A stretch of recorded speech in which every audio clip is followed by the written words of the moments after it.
Back in action here with our losers semifinals coverage from Salty Runback CLOL Championship 2024 Command Attack, back and ready to talk about Winthrop University putting up a fight. TJ, want to get your immediate reaction per standard? Well, we picked Melvite, so of course that team is going to be the winning team. That is how it Right. works. But no, on a more serious note, I thought that it was a lot better of a game overall.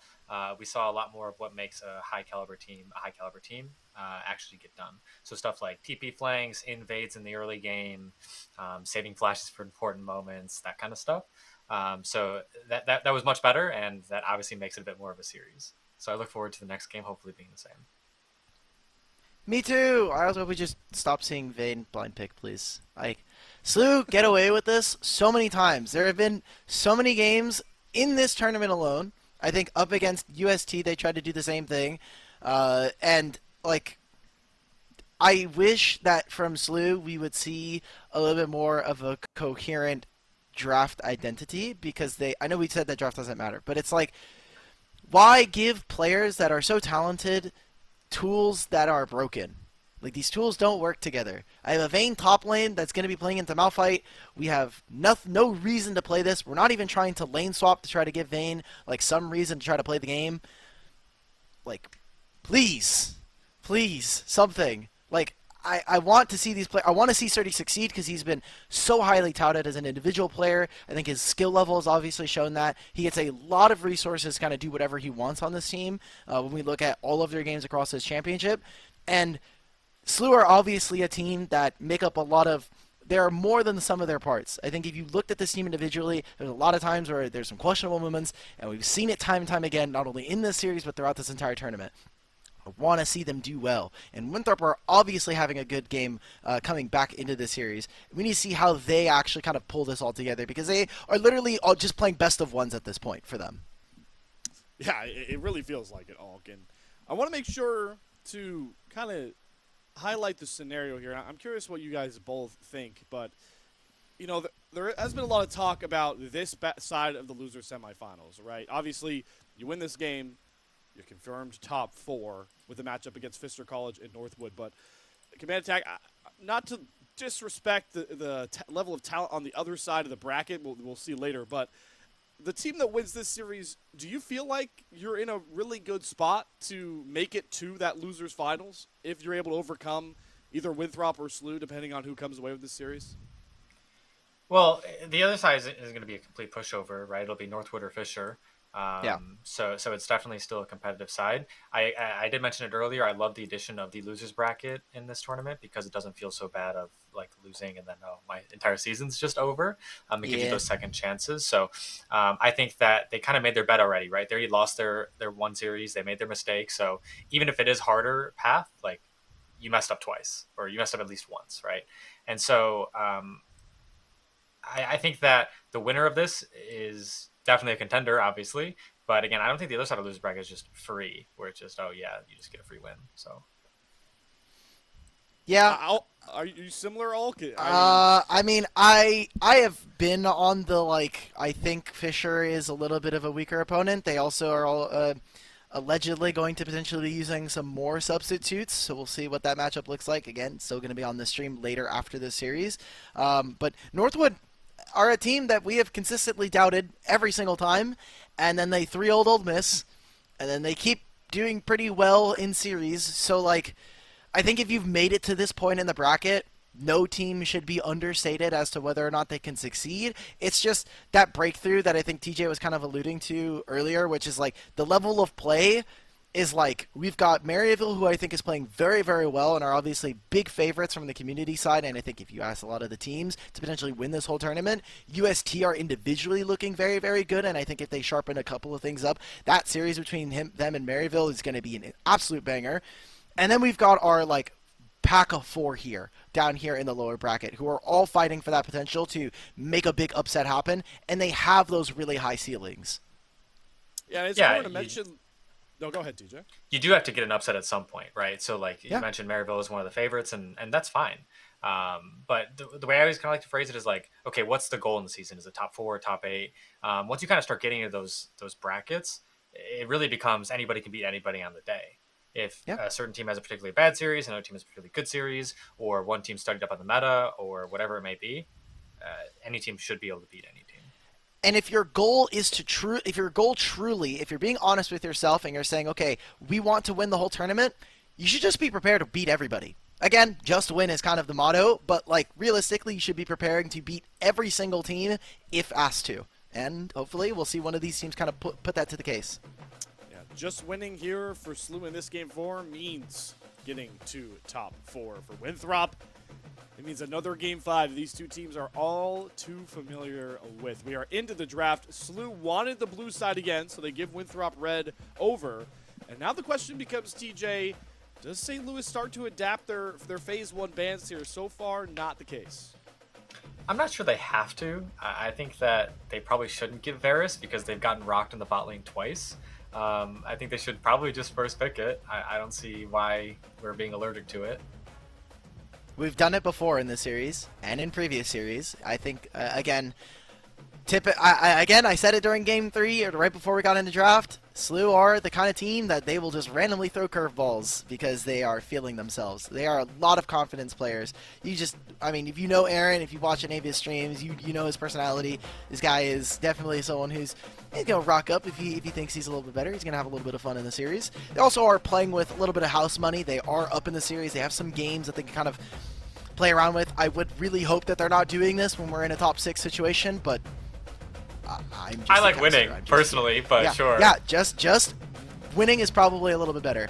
And we're having a very, very similar, if not the exact same, to our previous draft here, where SLU on blue side have access to the Varus yet again, and we'll see if they actually end up going for it. And if Winthrop, if that is the case, we'll see what they're picking here. They have had a really big priority on picking Varus and Nautilus. So are we just going to get a run back? Are we going to get a salty run back here?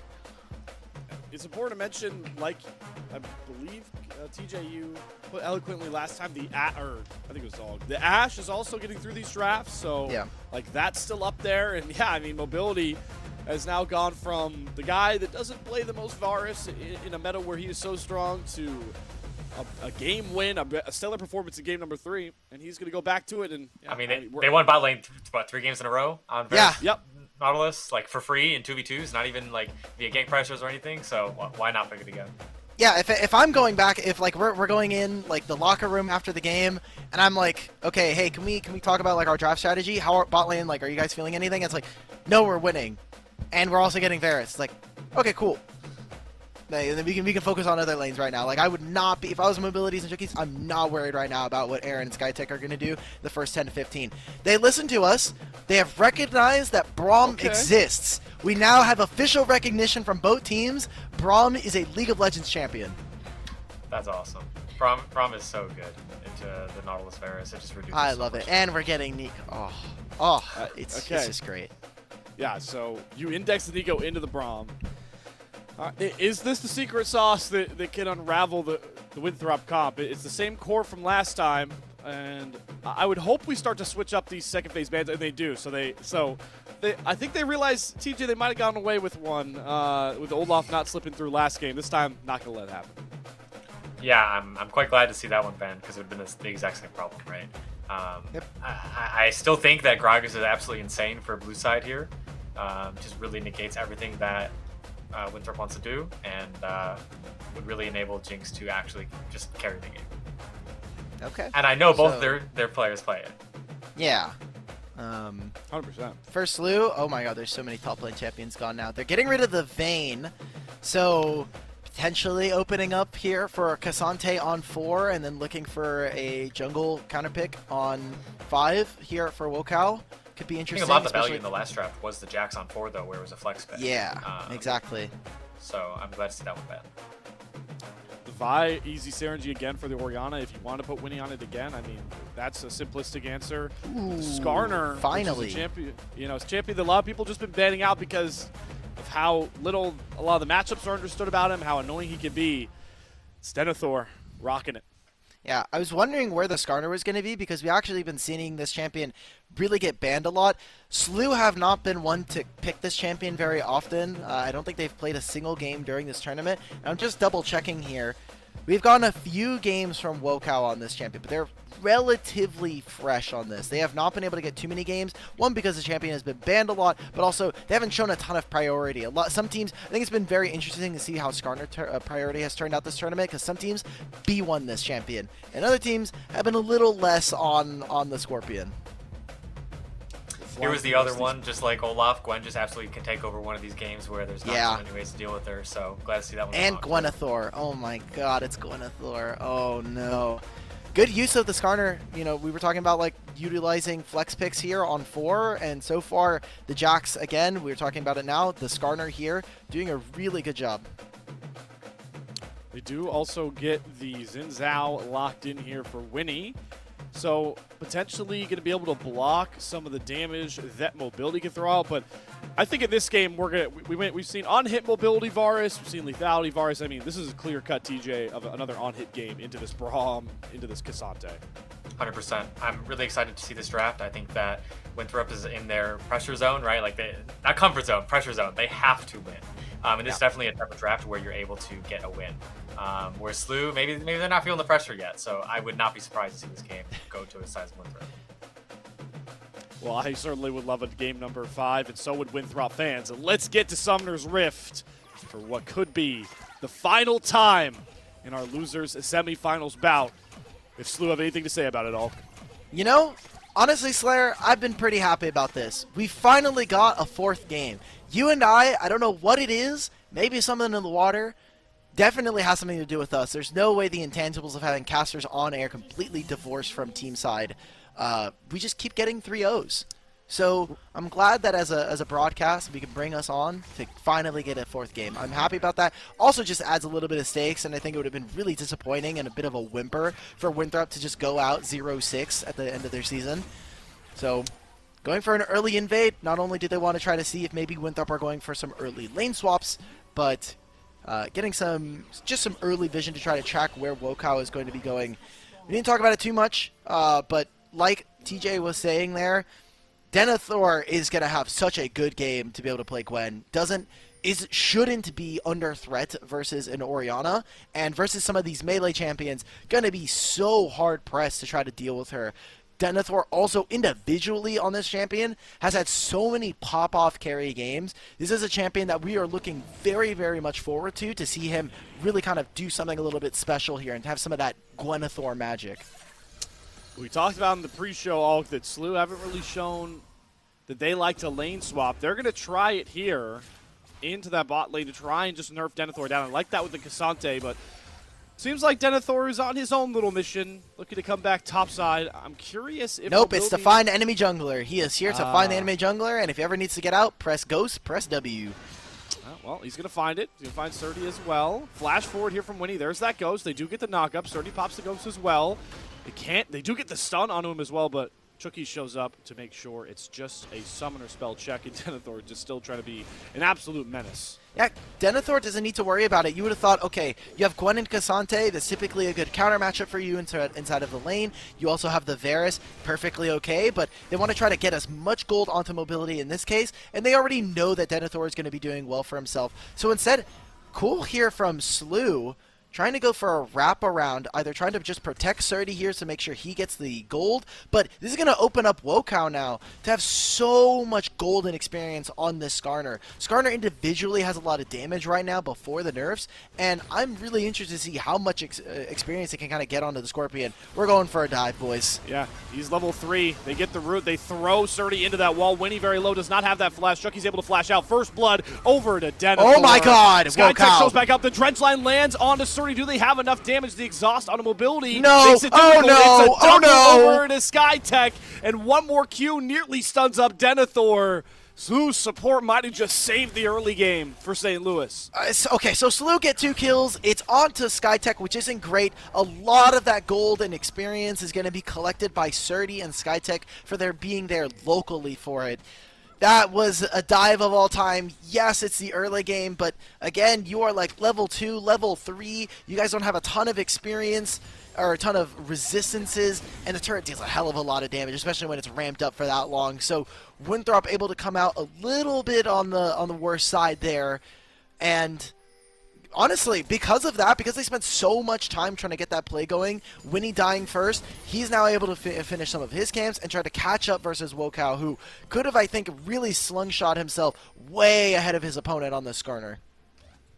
Not the case. What we do have, as the lanes return to normal, and I'm curious, Mobility has Hail of Blades again.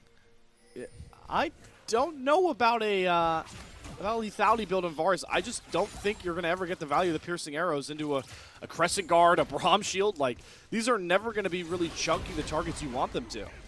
It's a lot of, I would say, when we talk about Varus builds, a lot of it does come down to preference, obviously. Like, some players just prefer to play on-hit.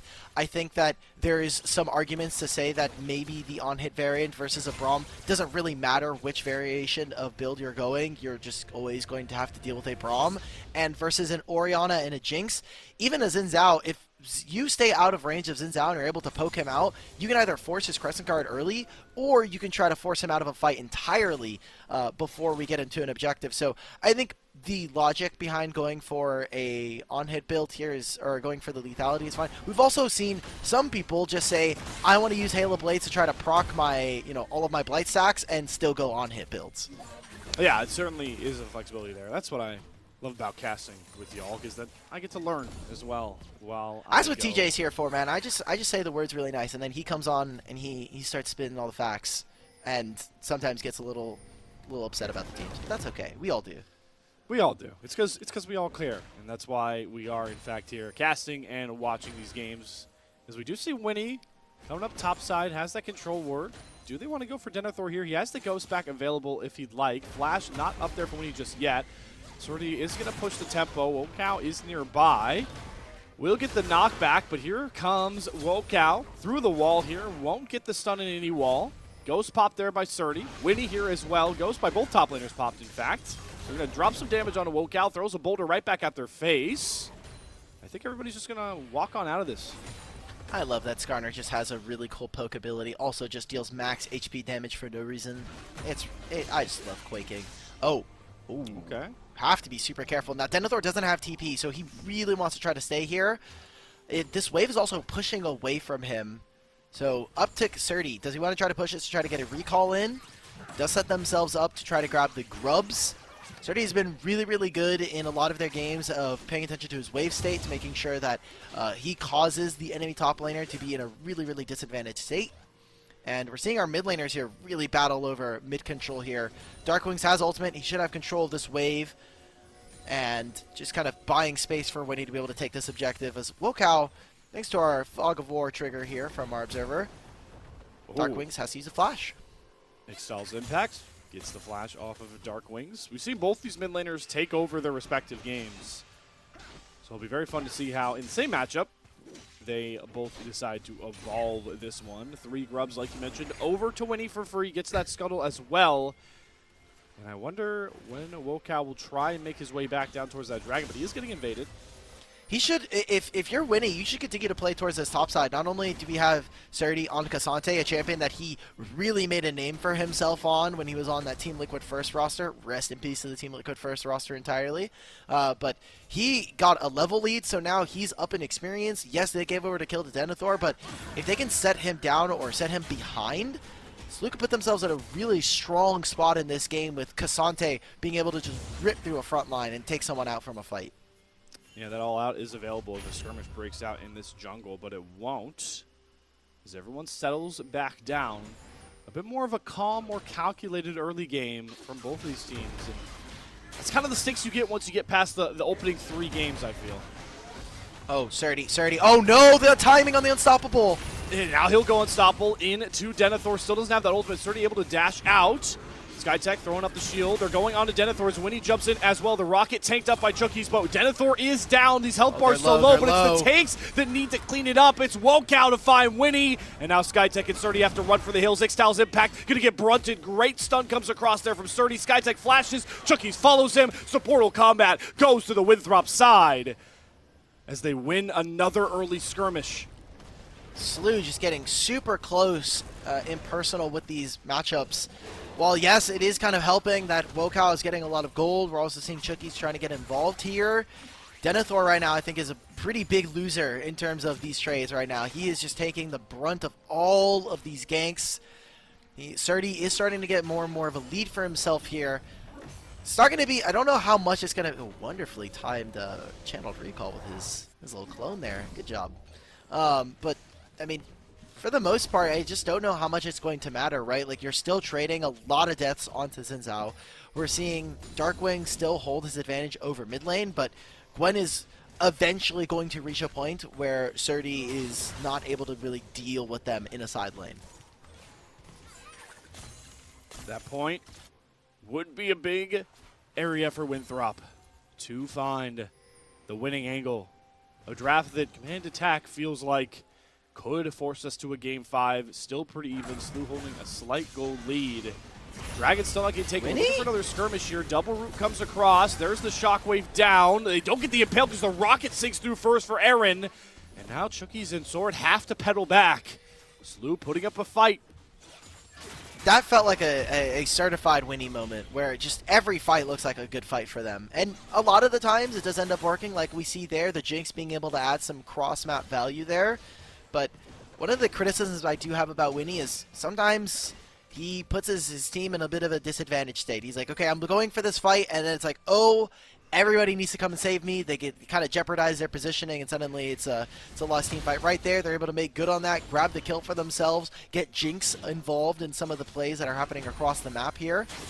But in terms of objectives, Dragon looks like it's going to be started. We'll be on Vision here, so Slew will see Winthrop taking this objective. But Grub spawning very soon. If they can grab the 6, then we can start to see Slew really have an impact on this game, really get up and close and personal with these turrets and start to rail them down. I mean, Darkwings individually has been doing very, very well up against Sword this game on the Orianna this time. Has an individual advantage himself and has been more indexed on making sure Sword is stuck under turret and not able to get those roams off. I mean, Darkwings in the last game even too, at a point was like 6-0-3 in a state that was just so rough for Slew. So this Orianna has been really, really valuable. It feels weird though, the one real evolution of this series, we've seen Drake being the first objective taken in every iteration except this one. And I wonder how much of a hankering it's going to put on Dragon Stack and the fact that the first Drake goes down at 10:45 on the clock. Just means that Soul's probably not going to be as impactful or something that is going to be much of a ticking clock. Now, Slew instead foregoing the 3 grubs, instead they want to try to make the dive, but there's just no minion wave. Sword is able to clear that out more than healthily by himself. Denethor is recalling, so there's a couple of options. Okay, I thought he was going to finish his recall. He could have had the option to go top or go bottom lane, but instead they just want to try to grab some gold, get themselves an advantage, and potentially a plate here.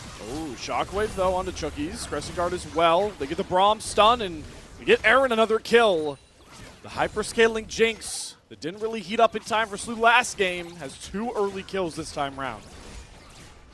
Feels pretty good. However, on the opposite side, I mean, the gold that they're splitting, right? So they're getting gold for Aaron, but it's split between 3 or 4 members. They're also splitting experience. Mobility is in mid lane, taking mid tier 1, which is such a huge win for them. Denethor now gets the all out, all of them, kind of using both of them using their ultimates, but looks like it's just going to be a trade slightly in favor of Surdy here as he's going to be able to stay in the lane. But Mobility getting all the solo gold and experience for him is more than worth it for what Winthrop have gotten on the other side. These solo lane CS leads, though, are really contributing to a sizable gold lead. 2,500 for Slew, and Surdy is in a matchup that you kind of talked about. Could be rough for this Cassante. Up nearly 40 CS, and after that early first blood over Denethor is now up about 500 gold over him. Wow, he's an entire Doran's ring above. I'm sorry. I'm so sorry. It was too easy. I saw the 500 and I was like, D shield, yummy. We've got 2.5 minutes before the Drake. I don't know if there's going to be too much fighting. I mean, knowing these two teams and how they've been playing, there's going to be something. They should be looking to try to force out some summoner spells here, especially from our 280 carries who have both of theirs available to them. And maybe they can grab a teleport from someone like Darkwings, right? Darkwings sitting here on the side lane, Wokao and Winnie on this side of the map. If they can try to force out a flash or get Darkwings to immediately have to teleport after a recall, then that's going to be a pretty okay timer for Winthrop to try to move into this bottom side and play for this dragon. A lot of play going towards this top side. Those another great vision toggle shows how dark even the own jungle of Winthrop for Wokow can be at this current point. They're going to spot him trying to step up. Bit of a death brush set up as well, but the sweeper will kind of force the play here from Slew. Wave's certainly not in a great position for them either. Denethor catching that bot wave in Surdy's face. Up near that tier 2. They're mostly just fishing at this moment. Sword. Okay, so that was Darkwings using the ultimate. Sword now has to take a recall timer, and if they want to try to fight, they need to show up with their teleport. I don't... Oh, he has flash. He should be able to get out of this. Yep. Oh, he doesn't! The Glacial Fissure and Winnie's damage is enough. Sword dies with flash available. And the rest of Winthrop are just too late to recover anything. But why are Winthrop here? Like, okay, we're surely giving up top tier 1. We can still play for mid tier 1. Like, and now we don't even get to contest for the dragon that's spawning in a minute potentially here. We're just fighting. Yeah, and they're not in a good spot for it. Chookies has to burn flash the impale. They burn Skytech towards the turret, but he throws up the Braum shield. Chains of Corruption goes down. The Crescent Guard block good damage, but they do get Winnie under the turret. That's a great Ixtal's impact. Shut down over to Wokow, and it's now Sword. Teleporting back for revenge. Has flash. Has the Pop Blossom if he wants it, but he just can't catch up in time. There he goes. Flashes, does grab 2. Immediately cleansed, though, by Aaron. Skytech should fall. He's able to dash back. The rock does not hit him from Wokow, and it's Surdy in the background trying to find a target with the all-out. He's looking to go towards Sword, but he's stunned up. Oh, the shockwave from finds Darkwings. Chookies. Finds another one in the background. Surdy, though, is now all alone. The rest of Slew can't get to him. Can he dash over the wall to get out? He's looking to turn the fight back, and Denethor for Winthrop gets some revenge. Messy fight in the top side, though. St. Louis just stay way too long, and that was something we were talking about for Winnie, saying every fight's a good fight. Well, guess what? That time, you get punished. You do not play on the timer that Sword is going to be respawning. So now, Darkwings also stays for another wave. He's going to... I mean, he has flash, so maybe he gets out. Okay, he actually just straight up walks out. Respect to that guy. He has insane confidence that they're just not going to kill him there. No crowd control. I mean, I guess they don't have much available to them, but... Like, we just stayed for too long on the side of Slew. We get chased out there. They get multiple different flashes. The cleanse out from Aaron. And... Oh, okay, cool. So Darkwings did get the T. Okay, well, either way. I mean, Sword, the fact that he got back into the fight, they're able to turn that. They also use the Impale from Wokow to grab Skytech and pull him out. Many different options here as Slew do get punished. It's going to be the Herald going over to Winthrop. And... I mean, they've got a little bit of gold. If Slew can grab this dragon, if they can grab this mid-tier 1, going to be feeling pretty good about their odds after that. And they certainly have Aaron a lot more online compared to last game. And it's going to get to a point where this Jinx can just take over with one reset compared to mobility. The gold lead is just slowly rising here for Slew. With those turrets they've been able to take, and Winthrop are yet to knock down a structure at 17 minutes. That has been mostly their strategy, right? When we talk about the series, it has been less so focused on the objectives and saying, okay, if we can get some grubs, that's pretty nice for us. We are so focused on grabbing structures. We want to make sure that we can grab these turrets, open up the geography of the map for us, and kind of choke out our opponents. Winthrop now having to lose their mid-tier 1, play without access to the second Drake. So remember that first strike being taken so late does mean that Soul going to be less and less of a priority here. Mao and Soul means that we get more terrain, which does mean for Skarner, you're feeling good about potentially getting some stuns using the E. Yeah, could be pretty valuable. It is just crazy to think about the fact that third Drake is going to come up in about 22.5 minutes compared to last game where Winthrop were able to almost grab a Soul at that same point. Yep. So... Now here for now looking at both of these teams, let's look at these item spikes. Aaron going for a little bit of a cheaper build, something we did see from him last game, but the Kraken Slayer and the Phantom Dancer going for something cheaper to try to match, but mobility is only on what I'm going to assume is going to now be 2 items here in his inventory once he finishes his recall, because Aaron, as soon as he hits Infinity Edge, we're going to have some problems. Like if you're Winthrop, now you're looking down the barrel of a 3-item Jinx potentially in 5 minutes. You also have Denethor, who's going to be closer to getting to his second, but Wokow has 2 items, and they're tank items. Has Knight's Vow and a Sunfire Cape here. So really you're kind of I'm a little bit worried here for Winthrop that they might not have the damage, and their window to be able to play around mobility has kind of left the station. SLU got through an early game, their bottom lane made it on through, and now they're in a position where coming into the next Drake fight, coming into potentially Baron spawning, you're super advantaged in this moment. Well, this is the first time in the last couple of games where it's been SLU's bottom lane that has the advantage. A big reason Winthrop were competitive in Game 3 and kind of outright won Game 4 was the lead that Mobility and Chookies were able to grab. Is it enough to push the lever back over to SLU's favor that they have, like you mentioned, this very powerful hyper-scaling champion in Aaron's hands that is soon to come online? And they're just keeping this pressure up as well. I mean, Surdy's banging on these tier 2s. They have top shoved in, mids constantly getting caught by Aaron. This is the pressure on those structures that SLU love to play with. We've also been talking about it before the series, thanks to some of the keys to success that we saw from Command Attack, and even coming into this series, we were talking about it during draft. Like, Mobility and Chookies have been winning bot lane for the most part, right? We've been just like, for the most part, in most of these games, they've been doing fine for themselves, but this time around, they went for the lane swap and they tried to put Surdy down, but in this instance, it's now harming them because Denethor has not gained a meaningful enough lead for himself, and the bottom lane went even or is slightly ahead now for SLU, so you didn't get much out of this. Oh my god, what does that impale? Well, that's a big crescent guard, though, to create some space. But yeah, Winnie's just dead here. Great impale set up. Sword will grab the kill. Jungler down with Genji Baron buff around. That's going to stall out the play here for SLU for a bit. It just, yeah, it stops SLU from starting up the Baron immediately on spawn, but I think if you are SLU, not much of a timer anyway. You've got 2 minutes before the Drake. There's not much for you to do in this instance. You have a much more reactive team composition. You want a team that can kind of dig its heels, create battle lines when we get into objectives. Say, okay, you cannot cross this line. There's a Braum and there's an Orianna. Jinx will be free firing this entire time, and if you just allow us to get a shockwave, we're going to repeat what happened in Game 2 to you all over again and kick you out of the championship. A fate the Winthrop are desperately trying to avoid. Shelly being dropped bot side here. Just going to mosey her way on down. I don't know if she'll be able to get to the turret. Denethor is trying to set it up. The wave's going to make it difficult, and it feels like a pretty wasted utilization of Herald. They didn't use it in mid. They weren't trying to look for something. I think maybe the timer may have ran out. Either way, I agree. Like, this Rift Herald not able to get that much use. It's also a lot of experience going over to the side of Surdy. I love that we're just getting this toggle. Observer, can you click on how much HP this turret has? Ew. Why is that so little HP? Because someone could have just walked up to this, for sure.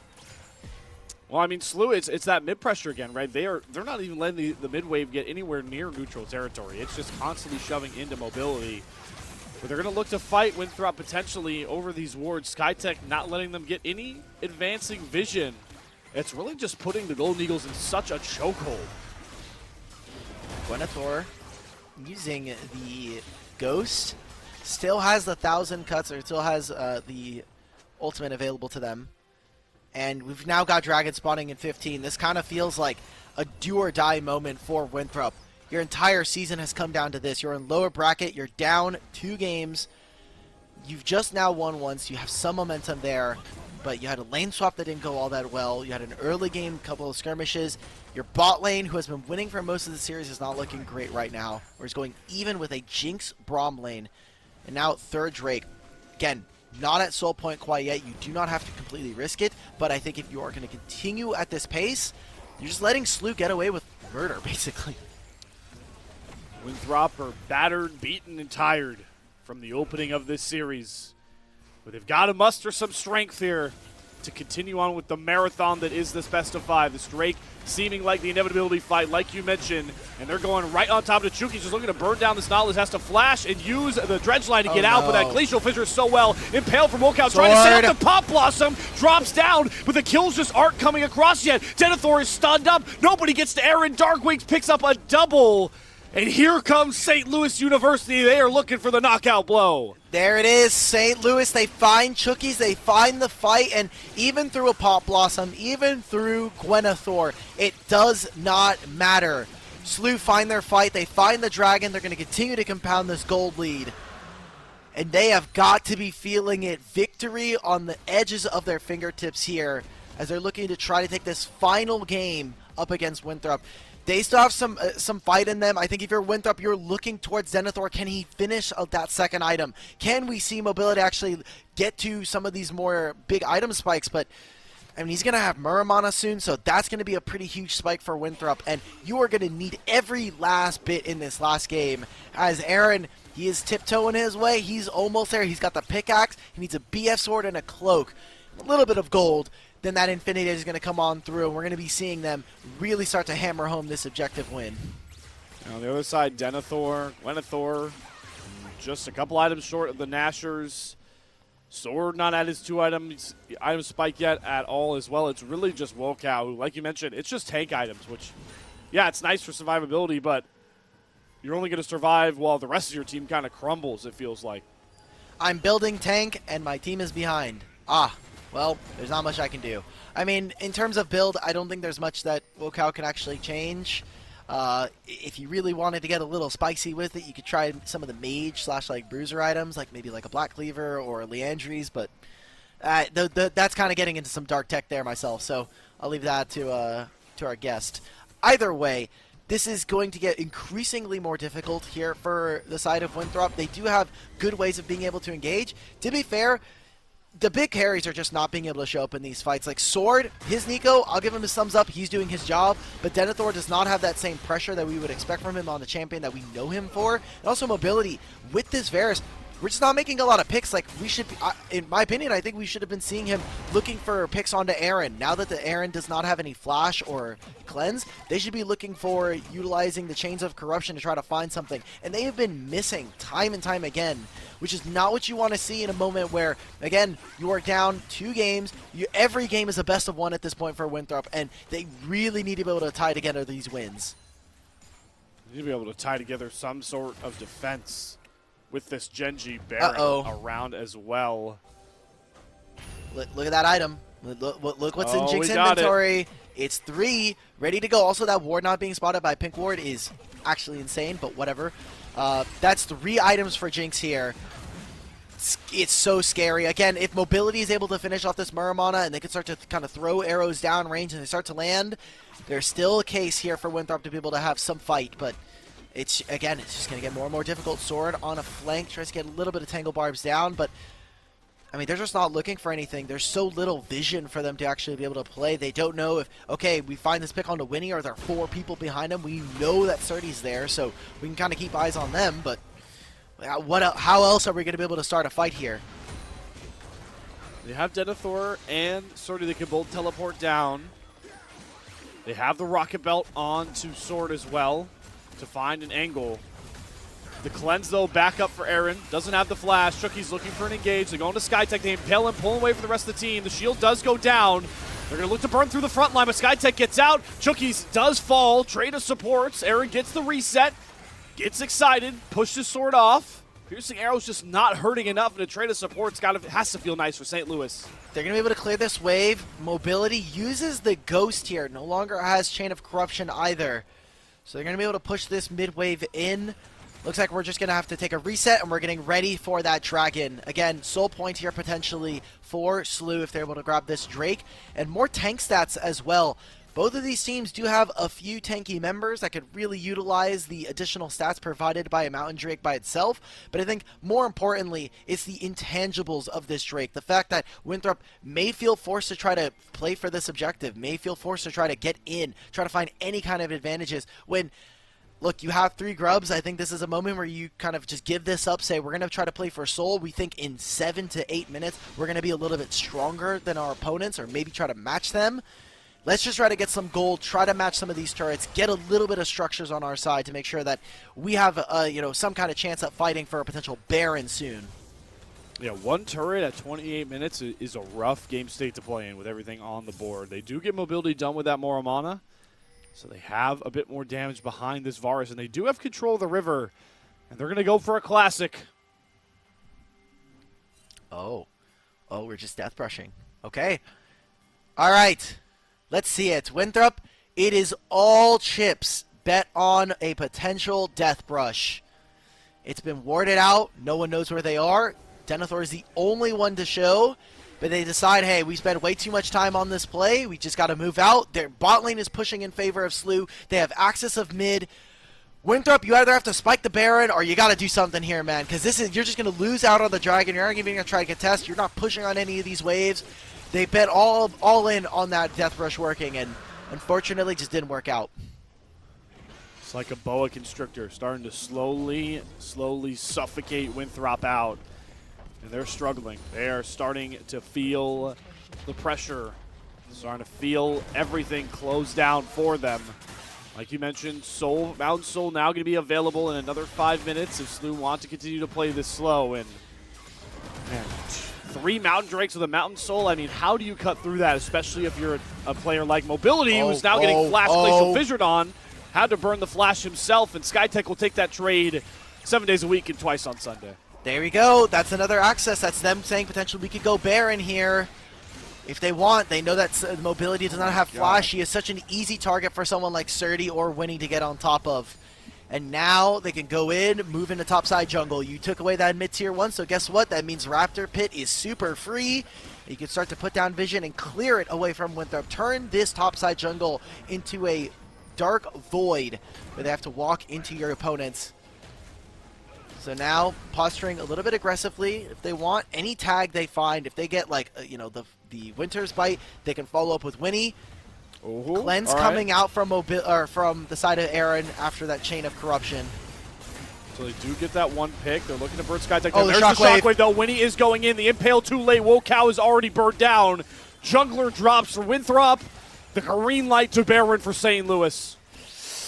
Oh god, that's the Baron, and it could be that shockwave. It could be potentially that last dragon fight. It could be even the Death Rush that I think Winthrop might be looking back and saying, was that it? Was that the part where we kind of made a pretty huge error on the map? So many small things, like we were talking about earlier on the broadcast. It's a game of inches, and every single cut matters here as the Gen G Baron buff goes over to Slew. Denethor going to pick up that bottom tier 1. That's going to feel mostly like a pittance prize for them, as the Eagles now really have to dig deep. They have to think of all of the past prior months, the losses, the wins, all of this now coming to a potential crash. Slew now, I mean, a team that were expected to kind of make top 3. A lot of teams coming into this tournament thinking this is a top 3 team. They should be able to make it through the upper bracket. They got knocked down. They got completely destroyed by St. Thomas in their match and have been just fighting tooth and nail to make sure that they can stay in the Collegiate Championship. And how about Slew? Just such a this feels like the most calculated game they've played all series long. After a loss as well, where they made some questionable decisions constantly. I mean, this might, in my opinion, some of the cleanest League of Legends we've seen from St. Louis all tournament long. Sure. They're definitely playing this game a little bit better. There's obviously still been some St. Louis moments. It's win or die by Winnie, bro. Like this guy will just do it. We saw that top lane play where they got overextended on. Still going to be a St. Louis game, but I agree it's definitely some of their best games that they've shown so far. And I think obviously it comes off of being such a difference in terms of community expectation and some of the narrative around this team, because coming on they brought in Surdy. They wanted to try to change some of their luck from last year and saying, okay, we had Vital, let's bring in Surdy. This guy is obviously a really strong player. Sword trying to make a play onto Darkwings, does no damage to him. Pop Blossom falls short. They don't get the engage. Impale. Impale is pretty good onto SkyTech, but he once again escapes. Winnie inside the base, does not care, and Surdy is running rampant. Nexus turrets, he does not give a damn about it. And now Aaron has showed up, gets excited, trying to run forward. It's the last legs here for Winthrop as they lose their topside inhibitor, with the Gen G Baron buff getting its value for St. Louis. And guess what? There's a Mountain Soul spawning in a minute. When everybody saw the St. Louis roster, they said, okay, Surdy is going to be the carry. You've got a bunch of players that have been kind of second string or secondary carries on their teams, but haven't been really stand out. But this series alone, Surdy has not been the main carry. He's been someone who has been able to take a step back, especially in a lot of their series beforehand, and it has been Darkwings and Aaron, who have been stepping up individually time and time again so far in this game and so far throughout this collegiate tournament. So now we're looking at it, it's going to be the last vestiges here for Winthrop. The Eagles, the prior champions of this entire tournament in 2021, are going to be potentially making a top 6 exit, which I think for this program is probably not going to be the end that they wanted, especially when you looked at them the beginning of winter. Certainly isn't. Could this be their final fight in the mid lane? Shookies is just getting burned down. Aaron hurts too damn much, and here goes Skytech forward. Gets the Glacial Fissure on a mobility. He's as good as dead as well. Aaron's excited. It's an instant triple over to Aaron's Jinx, and here it is, folks. St. Louis University stumbled against UST, nearly lost their tournament hopes against Ole Miss, but they have rebounded and soared up to victory, ripping the wings off of the Golden Eagles. St. Louis University are going to commandingly make a top 4 entrance with their eyes still set on the prize of Boise and a CLOL championship. There it is, Slew. They're putting the final touches on it. Winthrop, it's been good. It's been a great tournament for you, but it's time to take your bow. St. Louis, they want to make it to Boise. They want to try to make an upset happen through the lower bracket. They took a reverse sweep. They got an 0-3, and now they got a 3-1 here. St. Louis are going to continue on in the Collegiate Championship. What a road this has been. What could be one of the most historic runs for the lower bracket for St. Louis University, and it must feel so good, Alk, that they are playing their cleanest League of Legends in this tournament in weeks now, when it really feels like it counts most. Exactly. They're able to ramp up at the right time. Obviously, I think a very big wake-up call for them after the UST game. And again, I have to say this. I feel like I say this every broadcast. The fact that we got a different tournament format, we had a lower bracket, we could have potentially seen this team go out at a 0-3, and that could have been the end of their season. That would have been the end of their tape. Their story ends there. We had that lower bracket. We have a bunch of best of 5s we can play through for them, and they're just starting to kind of ramp that up for themselves. And now, Fisher versus Northwood, the matchup that's coming up after this series, after we conclude our broadcast here, is going to be kind of looking towards this, and they're going to be watching. Surdy and Dark Wings and all of these guys are going to be looking forward to what their opponent is going to be looking at for them. Yeah, this side of the bracket was all about the pressure, the expectations, and we'll soon shift our focus to the teams kind of playing with what I like to call house money. But we're not there just yet, folks, because we are going to throw it to another break on the other side, get some insight from Dark Wings after his best series of the CLOL Championship in my mind, and I'm certainly sure we'll get the rest of the team in the background. Yeah. We'll be back with that interview in just a bit.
Back closing up shop here, and we get some great insight from my MVP of the series, at least here for St. Louis University. Dark Wings, thank you for stepping in here and joining me to talk about the series.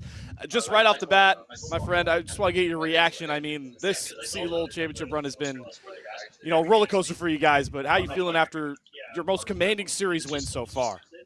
Yeah, it's definitely been a roller coaster. I think we were struggling on a lot of things like before our series, and I do think that like we had a really good week of practice. Like we kind of like figured out a lot of like issues and like things that we got to improve on. So I think from now on, I think we're gonna keep getting better. Well, Darkways, you certainly were really stellar in this series. I mean, the Talia made the game pretty unplayable for Winthrop in a lot of aspects, and then your Oriana was certainly masterful as we get the rest of the squad popping up behind you. But Yeah. I want to ask you, just get some insight maybe on the comms, maybe what the game state was like that game 2 when you lined up that shockwave at the Baron. Like, talk me through in the most PG way you can what was going through your head and the comms when you found that 5-man shockwave.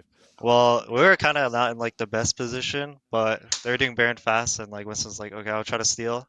And so Winston went in there, and I was like, wait a minute, they're kind of like they really want Winston. So then we kind of boomed them right there. Yeah, boomed them and boomed the game. Just took the game all on your own.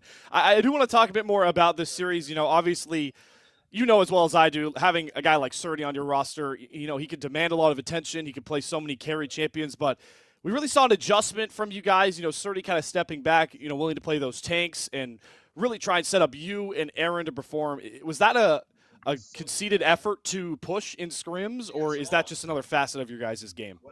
I think that actually just is another facet. Like City can play he can play anything. So we're just based on like the drafts, like what we think is the best for our team. Like we can kind of like go into two different modes. Well, I mean, it looked pretty controlled, especially that last game. Just such a calculated close out from you guys. But Dark Wings, obviously, you came in before we got on here. You said, kind of playing your best League of Legends now. Looking forward, are you guys having like a newfound confidence or that same confidence that you can make this run in the lower bracket and shake up this entire CLOL championship? Yeah, for sure. I think I mean our goal is definitely to win it all. So it hasn't changed. Maybe it's like we've shaken up a bit, but that was a good wake up call for us. Yeah, and you guys just seem to be leveling up more and more as the series goes on. I do want to look forward. I'm sure you guys will be watching right after we close up here. I'm sure you're aware, Fisher College and Northwood will be slugging it out on the other side of this bracket. What are you expecting from that side of the bracket? Who are you expecting to face? What are you thinking looking forward here to your next matchup? Um, I believe in my boy RBM and Reppy to you know bring the win. But yeah, we'll see what happens. Well, we can watch the game and we'll see. Yeah, this is the one time that we're going to interview with you guys that you guys don't know your next matchup. I feel like usually I could tee up. It's usually Aaron or Surdy to throw out some sort of I'll call it an ultimatum towards your next opponent. But do you have any words for if you're expecting Northwood to come out of that side or Fisher College of what to expect when you guys come to play next time around? We're just gonna bring our best and we'll storm race through the competition. I like it. I like it. We're switching up. We're not getting Surdy getting any highlight Twitter clips this time around. Just Nope. Dark Wings. Dark Wings is here. We're just gonna play our game, and we're looking to get to Boise. So love to hear it, Dark Wings. I appreciate you stepping in here. Want to give you that last word though. I mean, I'm sure you got some teammates to shout out that are being a little bit silly behind you, but any family, friends that you want to shout out, the stage is yours, my friend. Yeah, obviously, shout out my team, my coach, like Chu, our director, my brother, my girlfriend, like everyone at the house. Yeah, I said my coach. But yeah, anyone watching, shout out to them. Love to hear it, Dark Wings. It was super awesome to watch you play some of your best League of Legends from this tournament. Hope you're proud and hope you're ready for the next best of 5 coming your guys' way. We're going to say goodbye, though, to Dark Wings. Thank you so much. You are free to get on out of here, my friend. We'll bring back in our pseudo-analyst desk, Alk Battery, and then Command Attack. The two guys feeling pretty good after correctly predicting the series here, TJ. Yeah, I mean, it's not a clean series if a team doesn't get a free win, right? Like, that's True. just how it works. I mean, yeah, obviously the most important part about being on broadcast is just being right. So, we ended up getting the 3-1, and it's just too free. It's just too free. And as I said, if you want to make sure to kind of get in on all the action, hashtag one final test. You can get active on Twitter so you can look at the new shirt we're going to be putting Hawk on later today for having a Winthrop prediction. I love it. I love it. But guys, just general thoughts on the series. I know, TJ, you talked a lot about H Game State, but your overall reflection on the series from St. Louis and Winthrop. Sure. I think there was a bit of a disappointing day from Winthrop, or rather disappointing like past few weeks or month or so. They were obviously touted as one of the biggest and best teams, with potentially winning the entire season, and to see them fall like this was a little bit disappointing. I'm curious to see what they're going to do in the future, either near future or future semesters. As for SLU, I think that they did have a bit of a reality check again in that series as well, even though they had a relatively convincing series. They were still punished for their mistakes. I was pretty happy to see the blind vein finally punished, just like Alec over Yes. there. but I look forward to seeing more. I think that maybe a little bit more care can be put into the draft phases, like just a little bit, right? Like no blind veins, earlier Brom, maybe not a free Varus every single game, all that kind of stuff. Nope. But overall, not a bad day. Yeah, again, like taking a win is great, and I think for SLU, I think they know what their issues are because they've been making them all tournament long. I don't think we got to see too much different from the side of St. Louis. I think they kind of played their game, and unfortunately, Winthrop played to the level that they had been playing. I think for a couple months now, unfortunately. I think that they're a really, really strong team, and there have been days where they look really incredible, and today was just not their day. They had a lot of mixed executions, and like TJ just said, I'm looking forward to what they do as a program, just because they have been so influential in the space, as well as a lot of these players have had really great careers. I do think, great points as always. All when you use the word incredible, maybe I'm a little bit nicer. I think Dark Wings, really proved in that series what he is capable of, especially compared to what we saw from him against USC, especially Alk. We heard it from him. It feels like he's playing his best league. He feels like he finally showed up to his potential, and it certainly in the stat line and some of those plays definitely did. But let's get a look at our updated brackets. We could throw that one on up there, and TJ. We talked a little bit about it before we got into that game 4. A lot of the eyes now are going to direct their attention to who will meet St. Louis, and at the top, who punches their first ticket to Boise, Idaho. Well, I'm hoping that'll be a Northwood win. I think that they have a few players that are really fun and entertaining to watch and be involved with. Wouldn't be surprised if it goes the other way with Fisher. However, with some of the recent talk on some of their rosters and subs and all that kind of stuff, you never really know. So I'm hoping we see Northwood against SLU. That's my final take. And from there, I would assume that SLU would win. But who knows? Maybe Northwood decides to actually play some League of Legends for the first time ever instead of just Among Us. you saying you don't trust RBM and the boys to lock it down for SLU? I'm saying they're really good at Among Us. Okay. All right. Fair enough. Respect. Maybe they could do some marinating. Maybe they could try to get into the heads of SLU. You never know. We also have that Maryville UST matchup, which is happening tomorrow, which is just... Woo! We are getting such good games this weekend for the college championship. And this entire bracket, I think, shaping up mostly to our expectations. A couple of teams maybe in the lower bracket a little earlier than we were expecting. But yeah, this has been a really great bracket. Again, I cannot sing the praises enough of Dakar for bringing up double elim, getting more best of 5s in. I think it is never a bad thing to have longer series like this that are able to test us a little bit more than a best of 1 or some best of 3s. Could not agree more there. All cool.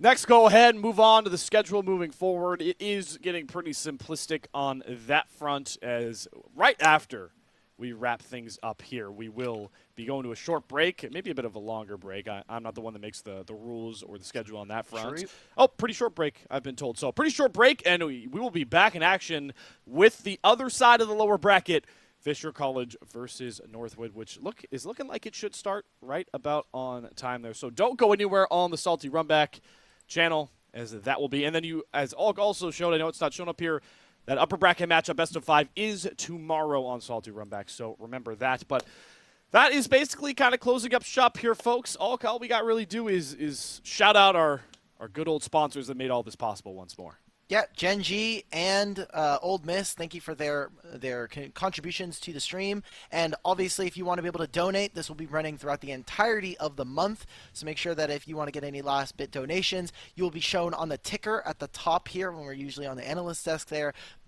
The link to it is on the screen, as well as probably going to be spammed in chat for a little bit. Again, any kind of support, whether it be monetary or just showing up to the stream and kind of interacting with the community, is definitely well appreciated. And again, thank you to our sponsors for being able to make this happen. And if you do in fact donate over $100, I think I'm gonna go through this list once more. Wait, no, we do it at the end of the stream. They do it. Oh, we do it at the end of the stream. I'm not doing it this time. Okay, never mind. So stay tuned for that one. But there's a little special prize if you do give over $100. But just by watching, by sharing one final test, all this is why you're making it possible. So thank you all for making this so much possible. Biggest final shout out, though, is going to go to Command Attack. Thank you, my friend, for stepping on here, being able to just make this broadcast so much more fun, so much more analytical. There's the whole team as well that has showed up today. And what a final cast it has been for us all, Battery. Yeah, we had a lot of fun. DJ, how are you feeling after today? I know we were talking about the series, but how are you feeling personally? Not just with just the games. I'm always great. I'm pretty neutral. I like try to be friends with everybody. I think that I'm really excited for the end of the CLOL season and seeing what happens next year as well. So always on the positive here. Yay! And we even get Pupper stream in the background. I love it here. Yep. All right. Well, I've had a fun time. Leo, I know we've been having a fun time casting some of these games. And like you said, our final cast before we bow out from the Collegiate Championship. Obviously, thank you to production again. Everyone behind the scenes that makes this happen. Not only the people that were on today, but the people who are going to be on in the future. And yeah, I think we are ready to throw it on to a break. Yep. Leo? Yeah, so this has been a career-altering experience for me to be able to cast such high League of Legends and work with. I think that's him high-level throwing it to a break. Production. I think. Oh. Okay. I think Leo. I don't know if your I'm mic's coming through. Anyway, I'm gonna just go ahead. Okay, cool. When we come back, we will have Northwood going up against Fisher College. You don't want to go anywhere. It's gonna be one of the last couple of rounds throughout the lower bracket. Thank you guys for joining us, and again, stay tuned.